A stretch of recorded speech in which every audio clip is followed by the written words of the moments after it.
As I said, I've darkened the poster. I've also shared you the OneNote, so you can open the Year 11 Physics 2020 in OneNote. It might take some time to load up, so maybe do it at home tonight.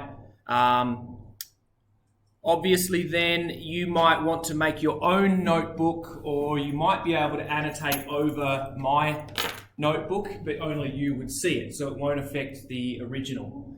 By all means, let me know in the next couple of weeks whether you can do that.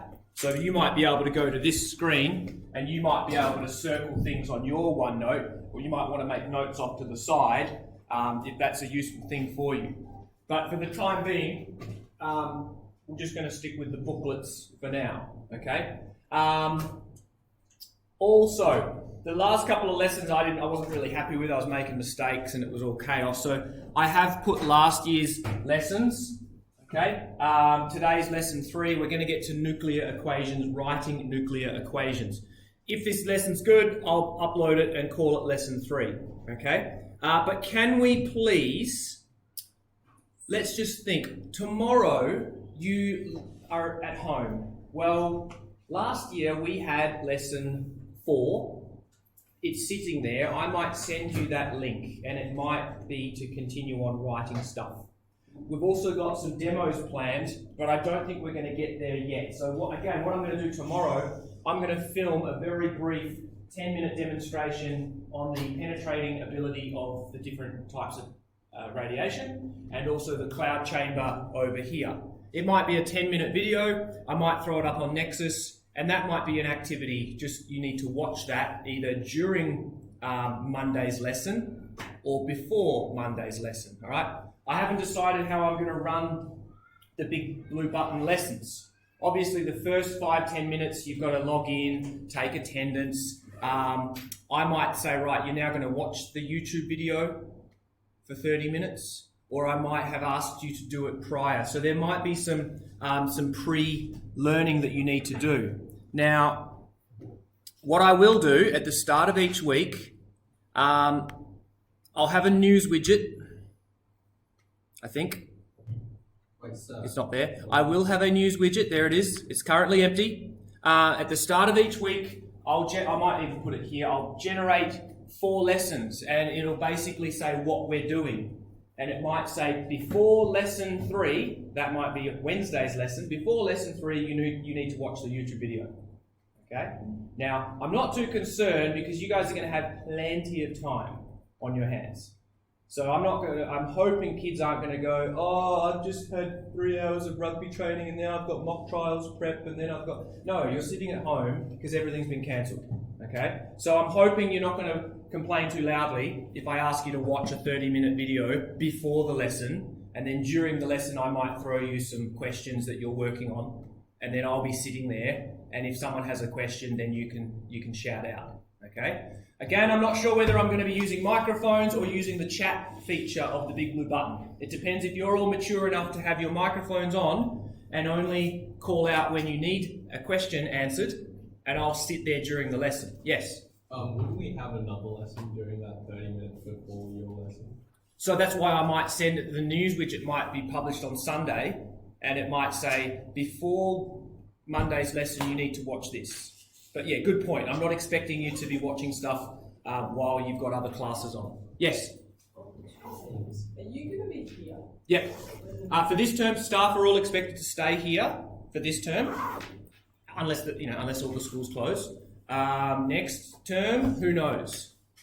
And also, I think you can raise your hand, so you can and then turn the mic on. So yeah, I need to start practicing that, and the first few lessons is going to be me practicing. So everyone's names appears down the side, and you can have icons whether you're happy, sad, stressed, happy, yes, no, thumbs up, thumbs down. If you have a question, and then it might icon, or you might start typing in the chat, I have a question, but you're right, I'll be able to then click on you and unmute your microphone. We'll see how we go. Because it's a small class and you're ATAR and you're well behaved, it's going to be okay, but my shoot this morning was chaos. Yes? Do we wear headphones when we use the Big Blue One? That's up to you. I've sat in a class listening to Mr. Dodds do a presentation. Some teachers have their headphones in. Obviously, you want to be in a quiet room with no distractions, right? So you turn off all the TV, you close all the doors. Then if it's just the speaker, that should be fine. But see how you go. Try it with headphones, try it without. Obviously, most Apple headphones have the microphone nice and close. Yeah.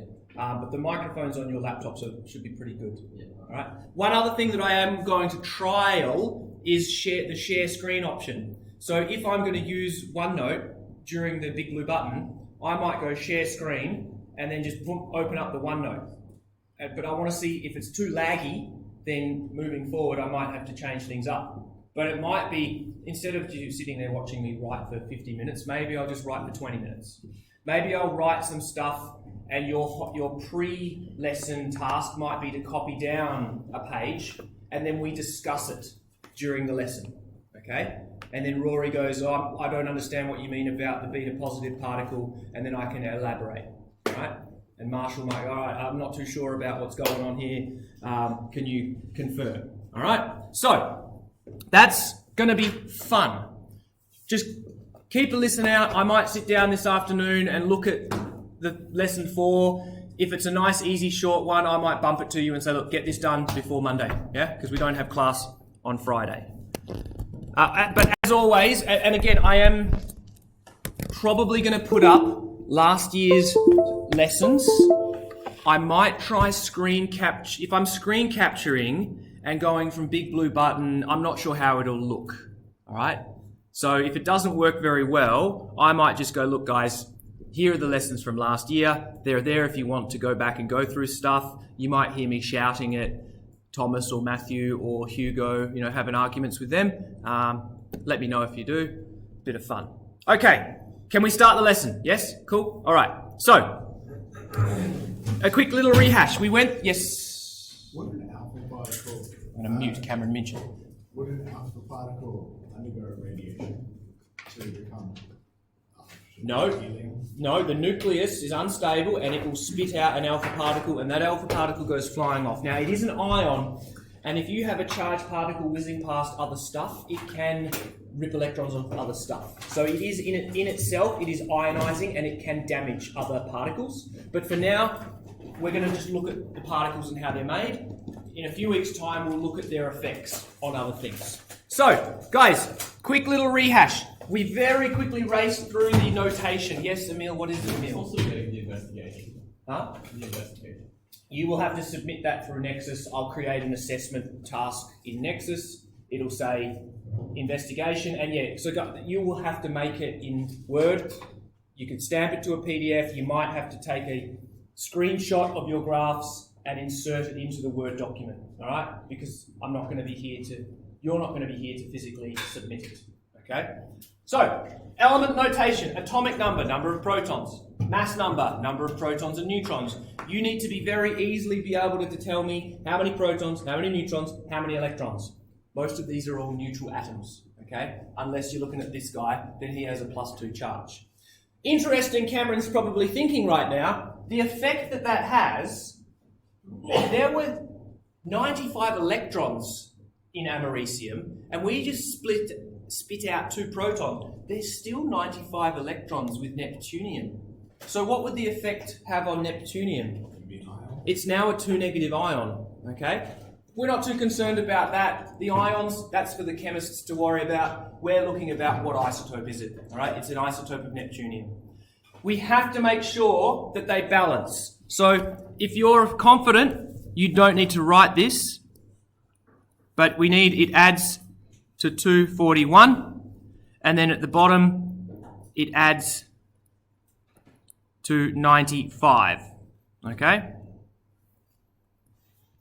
So you just need to make sure you're good at conserving your mass and conserving your charge, all right? Over here, that's what happens on the poster. So we will do a brief activity where we will use our brand new poster and we'll find a few alpha particles and figure out what's being produced. But before we do that, let's go to beta negative. Same deal. These must add to 18. And these must add to 8. Okay? So please remember, I said this is the atomic number, it's the number of protons, but really, you can't have a -1 proton. So in this context, that's the charge. Okay, so maybe I should have said this is the number of positive charges that we have in our particle.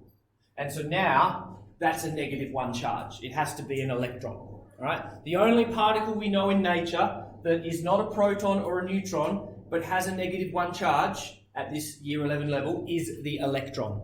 Okay? Just before... That's a heavier electron. You don't need to worry about that till next year. So, please, let's just quickly write here, beta negative happens when there's too many protons. Turns a proton into these particles. Oh, sorry, wait, I've stuffed up. Damn it, it's too many neutrons. Sorry. Oh man, too many neutrons, my apologies. Turns a neutron. Okay, so that's physically what's happening in the nucleus, and these two don't stick around, all right? They are ejected from the nucleus. So those two are ejected, and then our neutron just sits there remaining in the atom. Yes, Emil? So that's supposed to be bubbling or something? Yes. It's just water and ice. It's just a little pump that's pumping cold water in and cold water back. If we have time, I might allow you to come up one at a time, 1.5 meters apart. No coughing. You can have a look and see what's going on in there. All right? But I will be making a video of it tomorrow. Okay. Now, on our poster, that was our negatives. Now, our poster's not there, but if you look at your poster, everything to the left side of our line of stability has too many neutrons. They're going to be beta negatives. Exactly the same can be said about the right side of our poster. But the opposite, it's got too many protons, so they're going to do the reverse. They're going to turn a proton into a neutron. Everything is flipped, and this becomes a beta positive. So can we please write the following? We write beta particles as beta plus 1, 0. Now, this is antimatter. It's sometimes known as a positron. So just right here, sometimes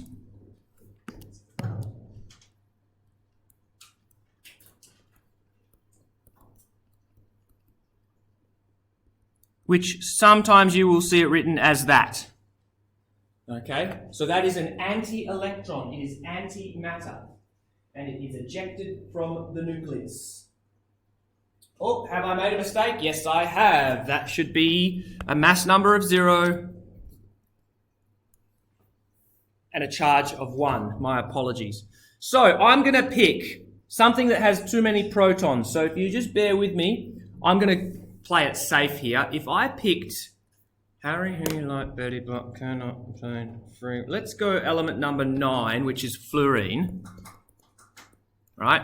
Now, he would like to have 18 mass number to be happy, which would be 9 and 9. That's a 1-to-1 ratio. But I'm going to give him too many protons. I'm going to drop that number down. I'm going to go fluorine 16. I'm fairly confident if I found fluorine 16 on my poster, there'd be a big fat positive sign next to it because that is not stable. The ratio is way out.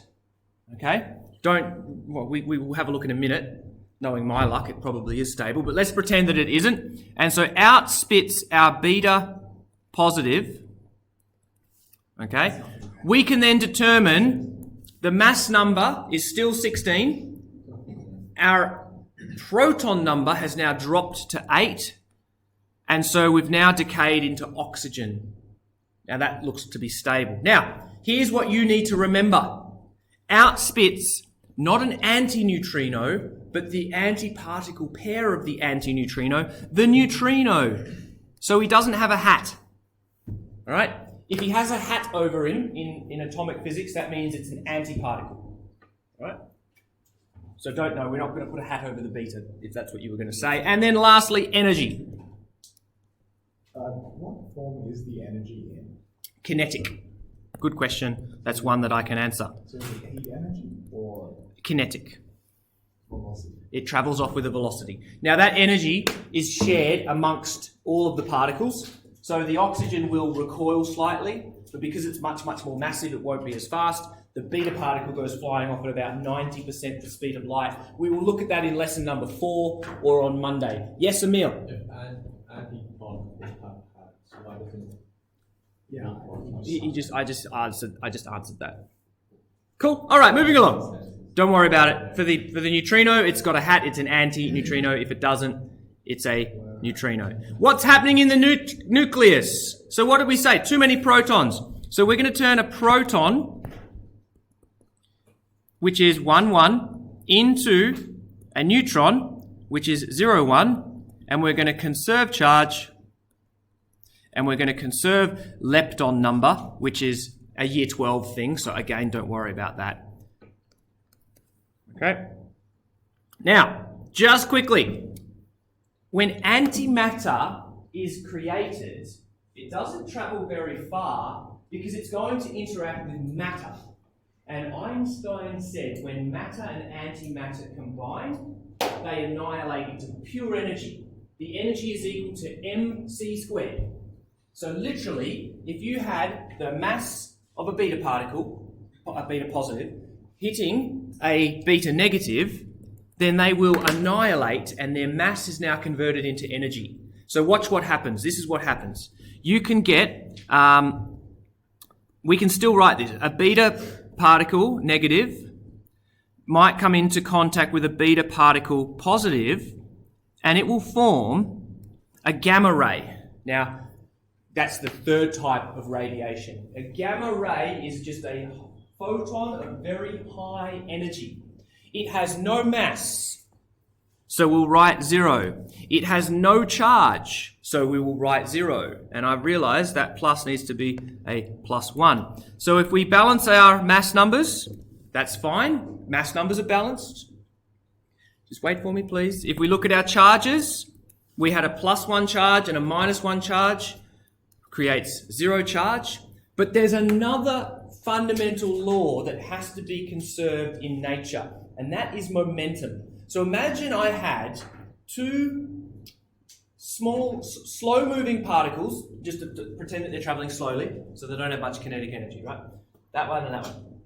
They're traveling together, and then when they annihilate, if it makes one gamma ray, then there's momentum in the direction of the gamma ray. Photons are weird. They have no mass, but they have momentum. You'll learn that in year 12. So if we just suddenly made one gamma ray that went that way, we've violated the conservation of momentum. So what actually happens is 2 gamma rays are produced. Now, I'm just going to quickly rewrite that. That's how you write 2 lots of something. So hopefully in chemistry, it's 2 outside of the compound. We're going to look at this. You're never just going to double the mass numbers because that's physically what's happening in the atom or particle. If you have 2 of them, then the 2 goes outside as a coefficient. Right? So kind of like maths algebra. So that's what happens. So the crazy thing is, here's my electron, here's my positron. They meet, they annihilate, and you literally get 2 gamma rays traveling at exactly 180 degrees apart from each other. They travel in exactly the opposite direction. This is a very crazy thing. Like, they don't know, but they just do. Okay? They're not going, oh, which way are you going? Okay, I'm going to point that way and travel off at the speed of light. It just happens to conserve momentum. Just like 2 billiard balls colliding, momentum is conserved. Here, momentum is also conserved. Now, momentum is related to their wavelength, and their wavelength is related to their energy. So what actually happens is if your beta particle has 0.511 MeV per c squared of mass, now this is just a weird way of writing mass. This is just a quick little side mission, not really important to the course, but if energy equals mc squared, then we can write mass as energy divided by c squared. Okay? So literally, in particle physics, you can write the mass not as kilograms, not as atomic mass units, but MeV on c squared. It's kind of a way of saying this is how much energy you would need to make this matter. So if I wanted to make an electron, I would need 0.511 MeV of energy. If I could somehow concentrate that into a location, I could make matter. The crazy thing about physics is you could play the tape in reverse. So if we had a proton and an electron traveling together, and then two gamma rays traveling apart, if we could play that in reverse and have the gamma rays come together, we could produce matter. One way is more likely than the other. So in this scenario, it's more likely to get two particles, matter and antimatter, to combine and annihilate. It's very difficult to fire two gamma rays at exactly the right momentum, at exactly the right direction, with exactly the right wavelengths to come into contact at exactly the right time. It's very, very unlikely, but it's possible. So, both of these guys have a mass of 0.511 MeV per c squared. And so if that energy, that 1.022, thank you Emil, 1.022, if that's shared evenly, then these two gamma rays will have 0.511 MeV of energy. All right? But again, don't worry, we'll come back to this later. I want us to get to our next activity. No, I don't. Gamma rays. So we spoke about gamma rays. That can happen. Hand down. Thank you. Hand down. That can happen when matter and antimatter annihilate. And mass is converted into energy. But here's another thing that happens, and it gets tricky.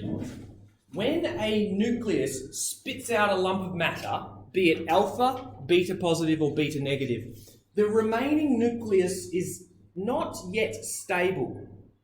It's still unstable. The arrangement of those nucleons are still not happy. And so we call it metastable. And so we're going to have a symbol with an M. What that means is something has been ejected, alpha, beta, or gamma, and it's still not yet stable, and in a certain amount of time, it's going to reshuffle the deck. So it'll just go whoosh, and the nucleus quickly whoosh, rearranges, and in that little whip crack of movement, out spits a gamma ray. Because have a think, a nucleon is going to be, it could be a proton. And if your proton suddenly accelerates and decelerates, whoosh, that's your whip crack of electromagnetic radiation. So, what you will need to look for is the symbol M. Now, I'm going to give you technetium-99. That is a well-known metastable. And we need to find the mass number of technetium. I think it's 137. Let me just quickly check. Mass number, periodic table, technetium-99. Oh, wait, it's not. It's 43, 99M. All right, technetium-43. Hang on. I will, again, apologise. It's technetium-43, 99M. So when you see that M there, basically that means it's already decayed from something else. It's unstable, and all it's going to do is do that quick little whip crack, whoosh, and spit out a gamma ray. All right? So that's pretty easy. You know, we're conserving mass number. Well, 99 plus 0 is 99. And we're conserving charge. 43 plus 0 is 43. Is that just one? Just one gamma ray, yeah. So just one whip crack. So this is tricky now because we have samples out there that are emitting both. So you've got a sample that might be a beta emitter, but it's also spitting out gamma. Sometimes you can extract, we've also got, I think we've got technetium-99M. You can then say, right, I've got my technetium, but it's sitting in a sample from the parent nucleus. Let's chemically separate them. And so now I've got a sample that's just technetium, that's going to be firing out just gamma rays. But this sample over here, while it's making beta particles, it's also making gamma rays. All right? So physically, you can chemically separate them. When you separate something that's got 43 from something that's got 44, that's just basic chemistry. And don't ask me how, because I'm not a chemist, but you can very easily separate different elements, and now I've got a sample that's just gamma rays. And eventually, over time, the activity will drop, because as your atoms decay, they're now happy, and they'll stay there. Okay? So, Today's activity, well, you're going to have some homework. I've got a ton of questions on the next 3 pages. I'll put the solutions up on the OneNote. But for now, let's use our poster because let's just see what's happening with beta positive. Our mass number stays same. Our proton number is going to go down by 1, and our neutron number is going to go up by 1. So if we go to our poster, could you rewrite this on our new poster, please? Where is he? There he is. So we did this yesterday. Our beta particle is going to go the opposite way. Our beta positive, at least, is going to go left 1 and up 1.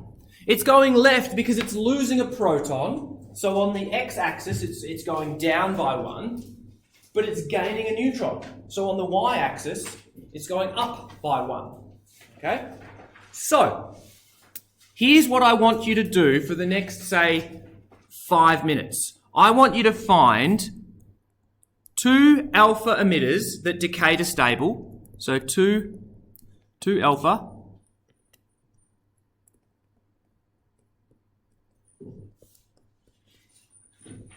I want you to find 2 beta negative that decays to stable and 2 beta positive. I would like you then to write down a balanced nuclear equation. So there's a lot going on here. First off, and you might want to have your periodic table handy as well. First off, you've got to identify the element, not only its atomic number, but also its mass number. Okay? So first off, pick a radioisotope that's going to go straight to... So look, there's one. If I pick that one, go up 1 and left 1, boom, I'm going to find... That's my one. I'm going to use that one there. I'm going to identify, it's element number 29. I go to my periodic table. The periodic table tells me that is zinc or chromium or whatever the hell it is. Right? I then figure out its mass number. Okay, it's got 29 protons and it's got 30 neutrons. So that's a mass number 59. So I've now identified my isotope. Then I go and write a balanced nuclear equation. So I'm going to do that, and you're going to do that. You can pick the same one if you want. If you don't want to be unique and special, you can just copy me. But this is what I want you to do for the next 10 minutes. So, crap, where did he go? 21? 20? Which one did I pick? So I found one of those things where I gave you a new one that was darkened. A new poster that's darkened. No, he does. It's just a meal being a meal. So it's one that goes from alpha and alpha. Find 2 of each. So I'm going to pick a positive that goes to stable, which was 29. I'm going to pick that one. So that... Well, I gave you a new one that's slightly darker. Might help you. Yeah? So guys, throw out the old one. Alright, throw out the... No. Throw out the old one. Keep the new one. Okay? So you can ask this mathematics last year. Yes, you should. I know you're talking about it, but what happens when there's layers that Yeah, so you've just found that is a contradiction. So, yeah, guys, if you find a negative and a positive that are diagonally one across, it's not correct. Alright, you're going to violate the conservation of energy. It's not just going to sit there spitting out infinite numbers of beta positive and negative particles. So this poster is not properly accurate. So for the sake of this exercise, just find something that decays to stable. Okay? So I'm going to pick this guy here. That's element 29. And it was 31(2), which is element 51. I'm going to go to my periodic table, and 29 is copper. But wouldn't that be stable? No, because I've picked the positive one. Oh, that's what I did. So then I'm going to say, well, that's going to spit out a beta positive particle, and then I'm going to figure out what's created. Well, it's still mass number 51, but now it's gone to 28. So I go to my periodic table, and that's nickel. So my copper has now transmutated into nickel. Okay? And while I'm on this side, I might pick another one. I'm going to pick this guy here. There he is. So now I've picked element number 21. That makes it scandium. It is a mass number of 22, so that's 22 plus 21 is 43. It decays by a beta positive. Oh, I forgot my neutrino. Because you're going to follow it. Do we have to do the +1 or can we just do the normal? You could just leave it as 1. So maybe I'll just, for the sake of not forgetting him, I'll write that. Now I've got to figure out what my daughter nuclei has become. Well, that's become element number 20. That's calcium. Thank you. And you don't write that P11. No, that's just what's happening to the individual nucleon. So we're looking at the atom. All right? So that's what I would like you to do. 2 on the right side of the line of stability, and then pick 2 on the left side. Okay? Z is zirconium. No, as in atomic number Z. Is that like a mass? Z is the atomic number. It's the number of protons. It identifies the element. So that's what I'm picking. That is element number 31, 2, 3. That's 33, which is arsenic. And it had a mass number of 41, 2, 3, 4. 44 plus 33 is 77.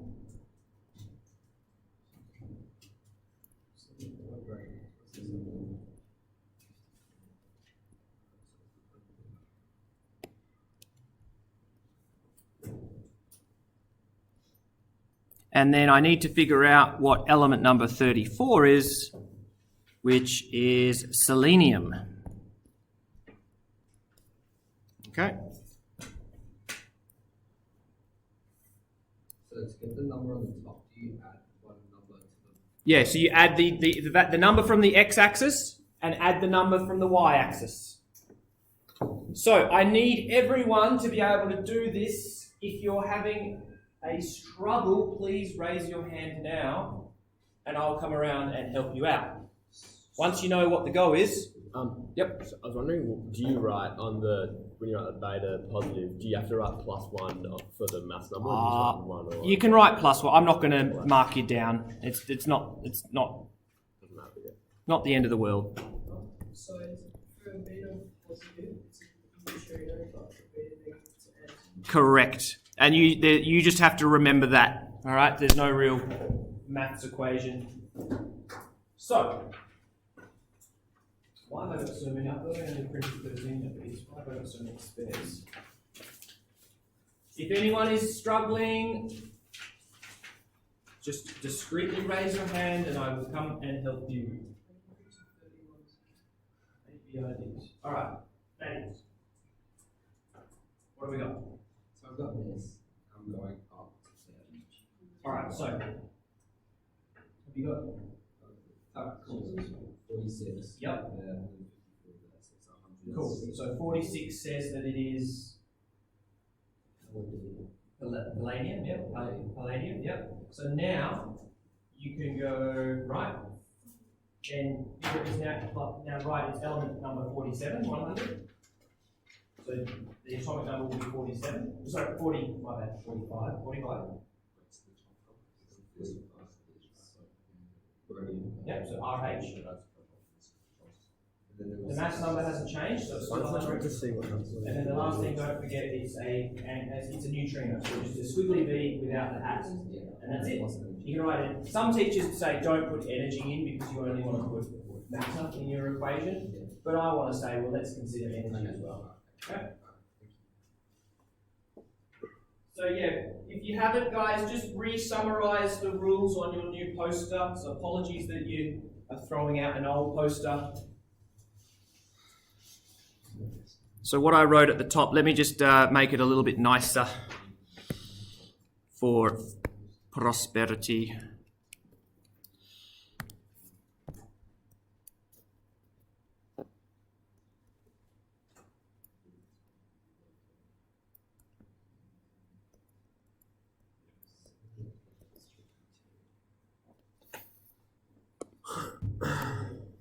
Just going to tidy this up, make it look a little bit nicer. Yo. Why is beryllium 8 stable with beryllium 9 is? Well, beryllium is 3, is it? It's 4. Yeah, so I would have thought if you tried to pack 8 nucleons, 4 were white and 4 were red, I would have thought you could have nicely packed them, but there must be something in the center. I would have figured symmetrically beryllium 8 would be neutral, but if it's saying it isn't, then just trust it. It says there's no data. I looked on the table and it says that the average is 9.02. Hey, the average what? Is 9.012. On what? On the periodic table? Yeah, Yeah, so here's the thing. I said the average. I know it's not. Yeah, so you could have, beryllium could have 2 isotopes, 50% in nature could be beryllium 9, and 50 could be beryllium 7, and then on the periodic table it would say 8. So you can't always take the weighted averages. Sometimes it's close, like if you look at copper, what's copper, 39, what's copper, 39 point something? In your periodic table? Oh, here we go. We've got copper is 63.55 mass number, so that doesn't really help us. Nickel is 58. Fluorine is 19.00, so maybe there's a lot of fluorine 19 and not many 20s and 18s, but you can't use that number. Yeah, but I'm just saying that it only has one stable isotope on the table, and it's 9. Beryllium 9. Yeah, okay. And this is the document that I would want you to go to confirm. So on that poster, there should be one box, and it's beryllium 9. That means that you could trust that when it says 9.012, you can trust that, but you don't. This does not tell you that there's only one. So let's look at lithium. See, 92% is lithium 7 and 8% is lithium 6. So a weighted average is what appears on your page. It goes 6.96. Yes, I know, but I was saying that it didn't say anything on the table. It didn't say anything on It didn't say there was anything in beryllium 8.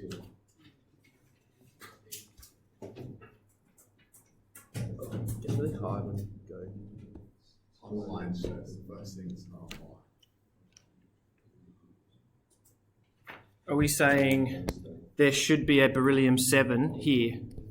That's wrong. 1, 2, 3. Here. You're saying that there's 2. That's 2, so that's helium. All right, so you're saying that there should be a box there. That's 2.5. There.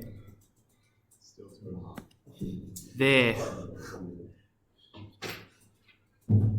No, don't approach me. No.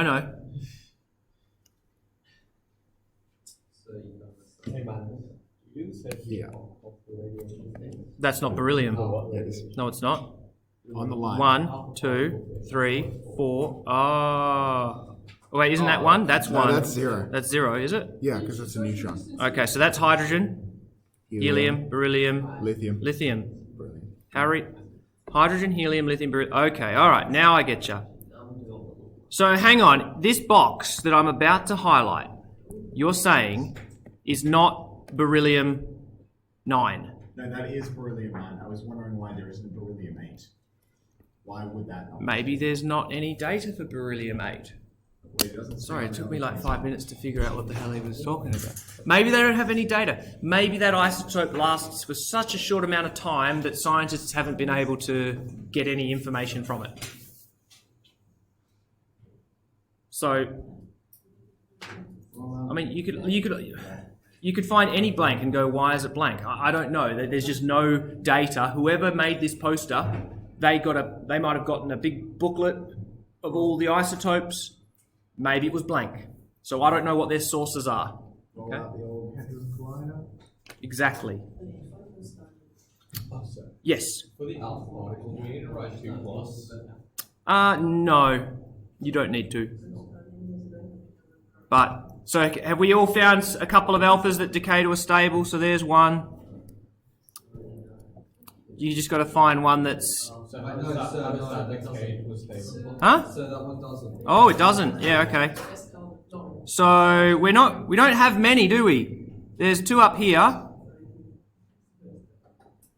The first one. And the first one, Yeah, the first alpha particle. yep, that I've just highlighted.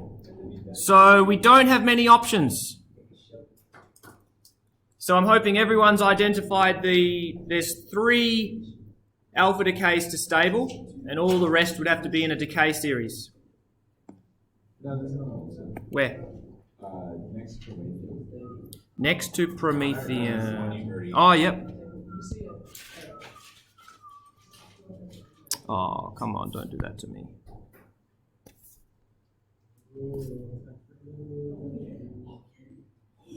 All right, has everyone done 6 nuclear equations? Good. Rory, your next task is homework, gentlemen, and I have absolutely no idea how I'm going to check it. Watch this space. I'd like you to complete all of the writing nuclear equations on pages 10, 11, 12, and 13.